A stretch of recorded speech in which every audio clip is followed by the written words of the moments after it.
মায়ের কাছ থেকে ফেরার পরে দারিম বৃষ্টির মধ্যে ছুটতে ছুটতে তার বসকে কল করছিল, কিন্তু কোনো মতেই তার বস সেই কলটাকে রিসিভ করছিল না। দারিম জানতো দারিম যে ভুলটা করেছে সেই ভুলের শাস্তি তো তাকে পেতেই হবে, কিন্তু দারিম চাইছিল আর 1 মাসের চাকরি, যাতে সে তার মা যতক্ষণ না হসপিটাল থেকে ডিসচার্জ হচ্ছে ততক্ষণ সে তার মাকে নিজের কাছে রাখতে পারে এবং টাকা পয়সা দিয়ে হেল্প করতে পারে। দারিম যখন বাইরে দাঁড়িয়েছিল আর বলছিল তার বসকে টেক্সটে যে স্যার আপনি যতক্ষণ না আসবেন আমি বৃষ্টির মধ্যেই দাঁড়িয়ে থাকবো, তখন দারিম একটা কথাই ভাবছিল যে তার বস কোনো দিনই কখনোই আসবে না। কিন্তু হলো ঠিক উল্টোটা। তার বস আসলো এবং আসলো ছাতা নিয়ে। তার বস তাকে ওইভাবে তো রাখতেই পারতো না, কারণ কি আর যাই হোক না কেন সে যে দারিমকে খুব ভালোবাসে। দারিম যাই করেছে না কেন সে দারিমকে তাও ভালোবাসে। সে দারিমকে 1 কাপ কফি দিয়ে বলল, দারিম খেয়ে নাও। এবং দারিম সেই সময় তাও ভেবে যাচ্ছিল যে তার বস তাকে কীভাবে হেল্প করেছে, ওইটার সময়ও তার পাশে দাঁড়িয়েছে। যখন কফি নিল তখন দারিম বলল, স্যার আমি জানি আমি ভুল করেছি, কিন্তু ব্যাস 1 মাসের চাকরি আমায় দিয়ে দিন, আর কিছু চাইবো না। আমার মা এখন হসপিটালে আছে, হসপিটালের বিল মেটানোর টাকা আমার কাছে নেই। বস প্লিজ বস, আপনি জানেন যখন আপনার সাথে আমি ছিলাম সেই রুমে এবং আমরা কিস করেছিলাম, তারপর তো আমার কাছে কল আসে যে আমার মা খুব বাজেভাবে অসুস্থ এবং হসপিটালে ভর্তি, এই জন্য আমি আপনাকে কিছু না বলে ওখান থেকে চলে আসি। বস আমায় ক্ষমা করে দেবেন, আমি কখনো আপনাকে ভুলতে পারিনি। তবে হ্যাঁ, আমার এই সামর্থ্যও নেই যে আমি আপনার সামনে এসে দাঁড়াবো। তারপর থেকে এমন কিছু হতে থাকে যে আমার নিজের বোন সে আমাদের বাড়িটাকে একেবারে বন্ধক রেখে ব্যাংকের কাছে চলে যায় পালিয়ে তার বরের সাথে। এত লোন মেটাতে হবে, আমার মাকে দেখতে হবে, আমি জানিই না বস কোথা থেকে কী করবো। এই জন্য যখন আমি দেখলাম যে আপনারা একটা চাকরি দিচ্ছেন মায়েদের জন্য, তখন আমি সেখানে গেলাম এবং আমি আমার একটা ফেক আইডেন্টিটি দিয়ে বললাম যে আমি একটি বাচ্চার মা। আমি জানি স্যার আমি ভুল করেছি এবং আমি ক্ষমা চাইছি। ব্যাস আমাকে 1 মাসের চাকরি দিয়ে দিন স্যার, তারপর আমি কোনোদিন আপনার সামনে এসে দাঁড়াবো না। আমি জানি না স্যার কী করে আমি আপনার সামনে এখনও মুখ দেখাচ্ছি, কিন্তু আমার কাছে আর যাওয়ার কোনো জায়গা নেই। আপনি শুধু এইটুকু আমার জন্য করে দিন স্যার, আমার অনেক হেল্প হবে। আমি আর কোনোদিন আর কখনোই আপনাকে ডিস্টার্ব করব না। সত্যি বলতে গেলে ছেলেটাও অবাক হয়ে যায় সব শুনে। সে দারিমকে ভালোবাসতো এবং সে জানতো না দারিমের জীবনে এত কিছু চলছে। সে দারিমকে বলে, ঠিক আছে দারিম তুমি বাড়ি যাও, কালকে থেকে অফিসে এসো। দারিম যখন বাড়ি যায় তখন সে বাড়ির সামনে যে জায়গায় ও এমনি বসে থাকতো সেখানেও বসে থাকে এবং তার বন্ধু জুনকেও বলে, জুন জানিস আজকে আমি আমার বসকে সব বলে দিয়েছি কী হয়েছে না হয়েছে, এবং বস বলেছে শুধু 1 মাসের আমাকে চাকরি দেবে, তারপর যে কী করে কী সামলাবো আমি জানি না। তখন সোনু এসব শুনছিল। সোনু দারিমকে বলে, দারিম একটা কথা বলছি, একটু ঠিক করে শোন। তোর অনেক কিছুই আমি শুনেছি, কিন্তু এখন আমার কথা শোন দারিম। আমি তোকে ভালোবাসি। আমি তোকে শুধু ভালোবাসি না, আমি তোকে প্রচণ্ড ভালোবাসি। দারিম বলে, কী বলছিস তুই? বুঝতে পারছি না। তখনও বলে, ঠিক করে শোন, আমি তোকে ভালোবাসি দারিম। তুই আরেকটু বোঝ আমার কথাটা। জানি ছোটোবেলা থেকে একসাথে আছি এবং এটা বলা উচিত না, তবে আমার তোর জন্য যে ভালোবাসা আছে আমি আর লুকাতে পারছি না। তুই যে চাকরি ছাড়বি ছাড়, যেখান থেকে আসবি আয়, আমি তোকে আপন করে নেব দারিম। শুধু তুই আমার কাছে তাকা, আমার দিকে তাকা। দারিম যখন তাকে কিছু বলতে যাচ্ছিল তখন সে বলে, দারিম চুপ করে যাও, এখন না। দারিম বলে, না শোনো আমাকে বলতে দে, আমি তোকে কিছু বলতে চাই। কিন্তু দারিম কিছু বলার আগে সোনু বলে, আমাকে এখন কিছু বলিস না, যা বলবি সময় নিয়ে বলবি। এই বলেই সোনু তাকে চুপ করিয়ে দেয়। দারিম বুঝতে পারছিল না সে কী করবে।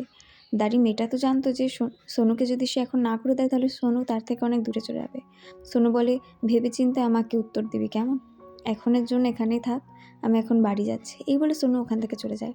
পরের দিন দারিম সোনু আর তার ছেলেকে দেখে ওখান থেকে লুকায়, কারণ কি দারিম চাইছিলই না সোনুকে ফেস করতে।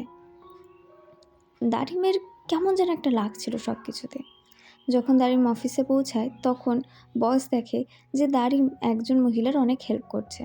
একজন মহিলার থেকে তার ক্লিনিং লেডির থেকে টয়লেট পেপার পড়ে গেছিলো, তো সেগুলোরই হেল্প করছিল। বস দেখে মনে করতে থাকে, আরে দারিম তো এইসব মিথ্যা বলার আগেও এরকম ছিল, ও সবসময় অন্যের হেল্প করেছে। তো এইসব দেখে বস একটা জিনিস তো বুঝতে পারে যে হ্যাঁ, দারিম কোনো দিন পাল্টায়নি, দারিমের নিখাত কোনো না কোনো তো অসুবিধা ছিলই। সেই জন্যই দারিমকে একটু মিথ্যার সাহায্য নিতে হয়েছে। সেই মিথ্যা যতই ভয়ঙ্কর হোক না কেন। দারিমকে দেখতে দেখতে ছেলেটি এটাই ভাবতে থাকে, যদি দারিম মিথ্যা না বলতো তাহলে বোধহয় তাদের মধ্যে সব ঠিক থাকতো। পর একটা টয়লেট পেপার যখন ছেলেটার কাছে এগিয়ে যায়, তখন সেটাকে সে তুলে দারিমকে দেয়। ওদের মধ্যে এইসব কেমিস্ট্রি চলছিল, ওইদিকে আমরা দেখছি ছেলেটির যেই মেয়েটির সাথে বিয়ে হওয়ার কথা ছিল, মানে আমাদের বসের যে মেয়েটির সাথে বিয়ে হওয়ার কথা ছিল, তার বিয়ে আর বসের বিয়ে ভাঙার জন্য বসের নিজের দিদি একটা ফান্দি পেতেছে। সে অনেকগুলো ফটো এরকম করে তার মেয়েটির বাড়িতে পাঠিয়েছে, কিন্তু সেইটা তো আর মেয়েটা পায়নি, পেয়েছে তার নিজের দাদা। তো সেই ছেলেটা বলে, দেখো আমার জান, আমি জানি তুমি কি করতে চাইছো, কিন্তু মনে রাখবে তোমার হেল্প যদি কেউ করতে পারে সেটা আমি ছাড়া আর অন্য কেউ না। আর তোমাকে আমি খুব শীঘ্রই বুঝিয়ে দেবো যে আমি কি করে তোমার হেল্প করতে চলেছি। তো এখনের জন্য একটু চুপচাপ বসো এবং আমাকে সব হেল্প করতে দাও। ওইদিকে দারিম আর ওই ছেলেটি আবার একই সাথে কাজে যায়। মানে অফিসের সবাই যেহেতু বিজি থাকে, তাই দারিমকে আর কোনো অবস্থা না দেখে, উপায় না দেখে তাই তার বসের সাথে যেতে হয়। কিন্তু ও এতই আস্তে আস্তে ড্রাইভ করছিল যে একটা সাইকেলও তাদের পাশ থেকে চলে গেল। তো ওর বস তো বলছিল, আরে দারিম ঠিক করে তো চালাও, এমন করে কেন চালাচ্ছ, এ তো আমাদের পাশ থেকে তো কচ্ছপও হেঁটে যাবে। কিন্তু দারিম বলছিল, স্যার আমার তো খুব ভয় করে। এই করতে করতে একটা অ্যাক্সিডেন্ট হতে হতে ওরা বেঁচে যায়।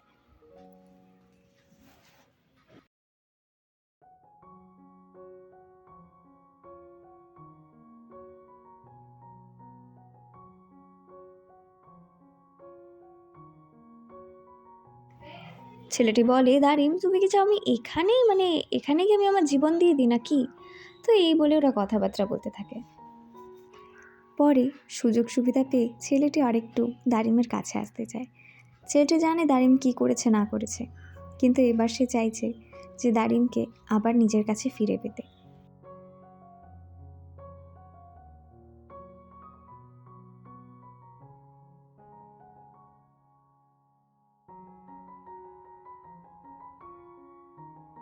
ওইদিকে বসের মা এবং দারিমের মা দুজন দুজনের সাথে কথা বলছে। দারিমের মা তাকে বলছে যে তুমি তো খুব ভালো হয়েছো, হ্যাঁ নিজের বরকে ডিভোর্স দিচ্ছ, খুব ভালো ব্যাপার। তখন ছেলেটির মা বলে, আরে সব তো আমি আপনার থেকে শিখলাম দিদি, এখন একটা জায়গা খুঁজতে হবে যেই জায়গায় আমি একটু শান্তিতে থাকতে পারি। এই কথা শুনে উনি বলেন, আরে আমার কাছে চলে আসুন, আমার বাড়িতে কোনো সমস্যা নেই। কিন্তু উনি না না করতে করতেও পরে হ্যাঁ করে দেন।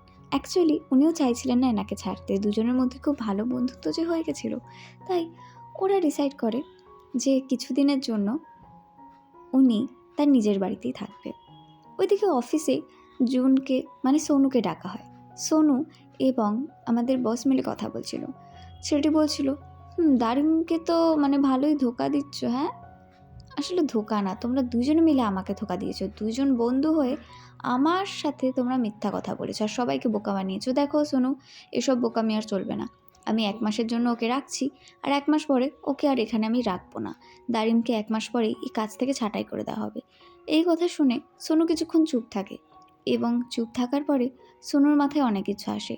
সোনু লাস্টে বলেই ফেলে, হ্যাঁ 1 মাসের তো, 1 মাস পরে ওকে তুমি কাজ থেকে ছাড়িয়ে দিও, কারণ কি তারপরে সারা জীবনের জন্য আমি দারিমকে নিজের কাছে রেখে তাকে ভালোবাসবো এবং তাকে একটা ভালো জীবন দেবো। ওর কোনো দিন তোমার কথা ভুলেও মনে পড়বে না। এই শুনে ছেলেটা খুব রেগে যায়। ছেলেটা বলে, তুই কে রে যে দারিমকে এত হেল্প করবি?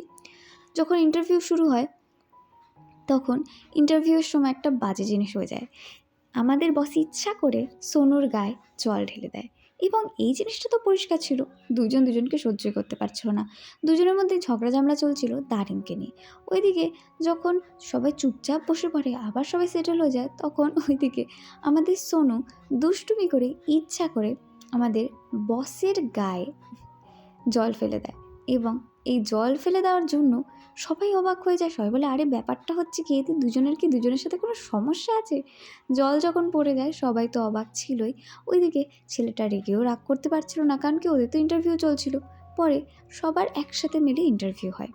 এই ইন্টারভিউতে মাঝখানে দারিমকে রাখা হয়, এবং একটার পর একটা প্রশ্ন ছোড়া হচ্ছিল। একজন বলছিল বস ভালো, নাকি একজন বলছিল ওদের সোনু ভালো। এবার মেয়েটি বলছে, দেখুন সোনু তো আমার বেস্ট ফ্রেন্ড, সেই জন্য আমি সবসময় বলবো সোনু খুব ভালো। এই কথা শুনে ওইদিকে আবার ছেলেটা সহ্য করতে পারছিল না। কিন্তু আবার মেয়েটা এটাও বলছিল কিন্তু আমাদের বসও কম না, আমাদের বসও খুব ভালো। মানে মেয়েটি এমন নৌকায় পা দিয়েছে যে ওখানে দুই দিকে ওকে সামলাতে হচ্ছে। সে একবার এর তারিফ করে, সে একবার ওর তারিফ করে। বসের তারিফ করলে সোনু রেগে যায়, সোনুর তারিফ করলে বস রেগে যায়। এইভাবে মেয়েটি দুটো নৌকায় পা দিয়ে এগিয়ে এগিয়ে চলছিল। পরে যখন ওদের ইন্টারভিউ আরও বাজেভাবে এগোচ্ছে, তখন ওরা ভাবলো একটা ফটোই তুলে নেওয়া যাক এবং ইন্টারভিউকে শেষ করা যাক। তো ওরা তো একে অপরের কাছে আসবে না, সেই জন্য বলেছিল আচ্ছা একে অপরের কাছে এসে যদি ফটো না তোলো তাহলে অন্তত হাত ধরে বাচ্চাদের মতো ফটো তোলো। এইভাবে ওরা দুজনের মধ্যে অনেকটা ডিস্টেন্স মেনটেন করে হাতে হাত রেখে ফটো তোলে এবং ব্যাপারটা খুবই অকওয়ার্ড হয়ে যায়। এটা একটা প্রচণ্ডই ফানি ইনসিডেন্ট ছিল আমি বলবো, এবং যারা যারা ডায়নামাইট কেস দেখেনি তাদের দেখা উচিত। এইভাবে এই এপিসোডটা এখানে শেষ হয়ে যায়।